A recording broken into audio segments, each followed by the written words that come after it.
at the Ronald Reagan Library in Simi Valley, California for the main event. I think Marco Rubio did well again.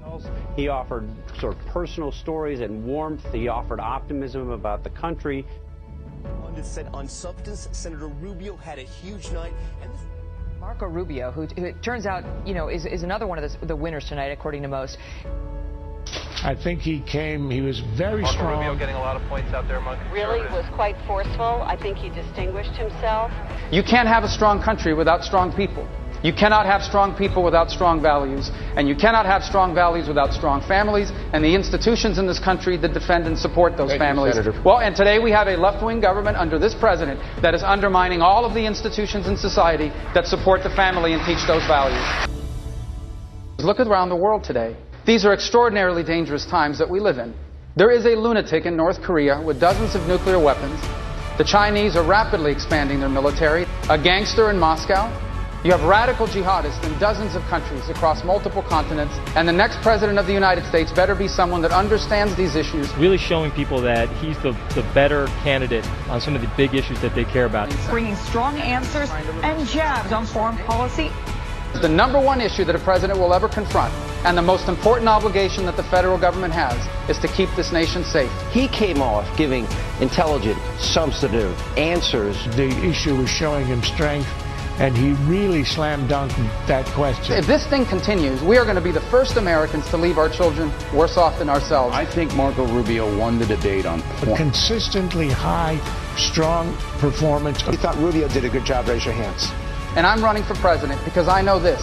Unless we have the right president, we cannot make America fulfill its potential. But with the right person in office, the 21st century can be the greatest era that our nation has ever known.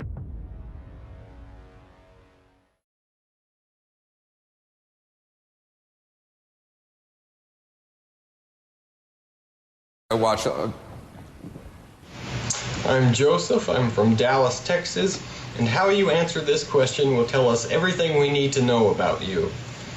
Do you believe every word of this book? And I mean specifically this book that I'm holding in my hand. Do you believe this book? I think we got his question. Mayor Giuliani? Well, Do I need to help you out, Mayor, on this one? What was it? I said, do I need to help you out on this one here? You want me to help you out? Wait a second. You're the minister. You're going to help me out on this. I'm trying to help you out. Okay. The reality is, I believe it, but I don't believe it necessarily literally true in every single respect. I think there are parts of the Bible that are interpretive. I think there are parts of the Bible that are allegorical. I think there are parts of the Bible that are meant to be interpreted in a modern context. So, yes, I believe it. I think it's the greatest book ever written. I read it frequently. I read it very frequently when I've gone through the bigger crises in my life, and I find great wisdom in it. And it does define, to a very large extent, my faith. But I don't believe every single thing in the literal sense of Jonah being in the belly of the whale, or, you know, there are some things in it that I think were put there as allegorical. Governor Romney. I believe the Bible is the Word of God, absolutely. And I try to live by it as well as I can, but I miss in a lot of ways. But it's a guide for my life and for hundreds of millions, billions of people around the world. I believe in the Bible. Does that mean you believe every word? You know, yeah, I believe it's the Word of God. The Bible is the Word of God. I mean, I might interpret the word differently than you interpret the word, but I read the Bible, and I believe the Bible is the Word of God. I don't disagree with the Bible. I try and live by it. Governor Huckabee? Sure, I believe the Bible is exactly what it is. It's the word of revelation to us from God Himself.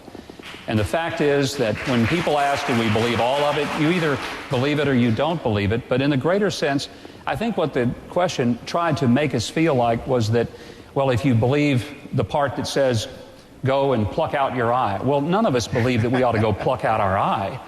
That obviously is allegorical. But the Bible has some messages that nobody really can confuse and really not left up to interpretation. Love your neighbor as yourself. Inasmuch as you've done it to the least of these brethren, you've done it unto me.